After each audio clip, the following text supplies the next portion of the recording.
ایک باپ عالیشان منصب پر فائز اپنے بیٹے کے عالیشان دفتر میں داخل ہوا۔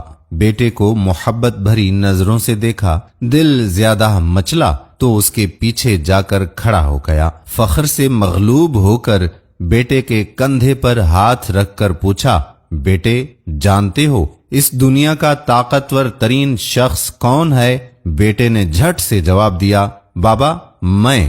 باپ کو حیرت سے ایک جھٹکا لگا۔ تاکید کے لیے ایک بار پھر پوچھا، بیٹے اس دنیا کا طاقتورین شخص کون ہے؟ بیٹے نے بالکل سکون اور اطمینان سے دھیمے لہجے میں جواب دیا، بابا میں۔ باپ کے چہرے کا رنگ متغیر ہو گیا، صدمے سے دل بجھا۔ بیٹے کے کندھے سے ہاتھ اٹھایا اور دروازے کی طرف قدم بڑھا دیے۔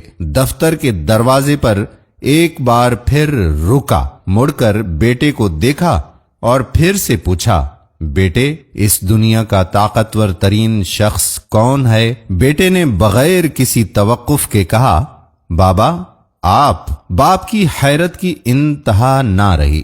بیٹے کی اس بدلتی سوچ پر بہت حیران ہوا۔ تھوڑے سے قدم واپس مڑ کر اندر آ کر آہستہ سے پوچھا، بیٹا تھوڑی دیر پہلے تمہارے خیال میں تم اس دنیا کے طاقتور ترین شخص تھے اور اب تم میرا نام لے رہے ہو، یہ اچانک تبدیلی کیسی؟ بیٹے نے کہا، جب آپ کا ہاتھ میرے کندھوں پر تھا نا تو میں اس دنیا کا طاقتور ترین شخص تھا، اور اب جب آپ کا ہاتھ اٹھ گیا ہے اور آپ دور جا کر کھڑے ہو گئے ہیں تو میں تنہا رہ گیا ہوں۔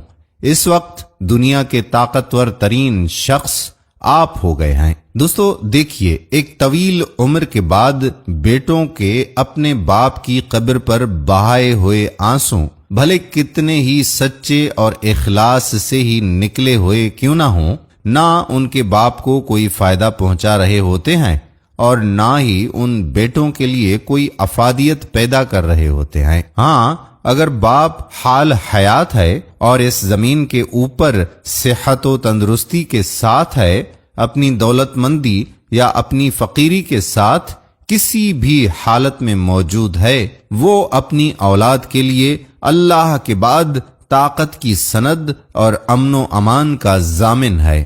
مبارک ہو ان خوش قسمتوں کو جن کے والد زندہ ہیں اور ان سے راضی بھی ہیں۔ والد کی قدر کیجیے، ان کا سایہ آپ کے لیے ٹھنڈی چھاؤں کی مانند ہے۔